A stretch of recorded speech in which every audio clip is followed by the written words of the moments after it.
Go. Hi, I'm Terry Fortmeyer, and this is my 22nd year teaching at North Muskegon. I used to teach in 3rd grade and moved on up to 4th grade.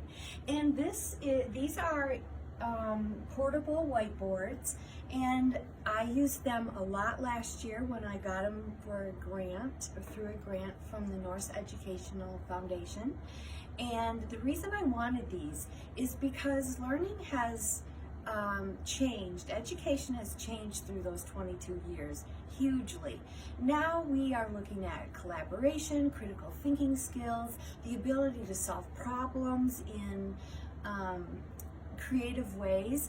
And so what I did with these when I first started using them last year is I would put out a problem string in math, and I would have 3 to 4 students centered around each of I have 7 portable whiteboards in my room, and I would have them center around these boards, and I would give them a problem string and they would solve that problem.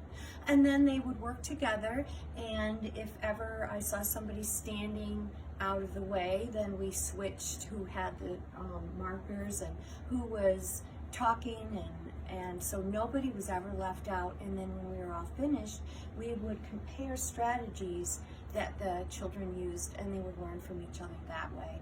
So being able to have that grant through the NEF changed our teaching in our classroom.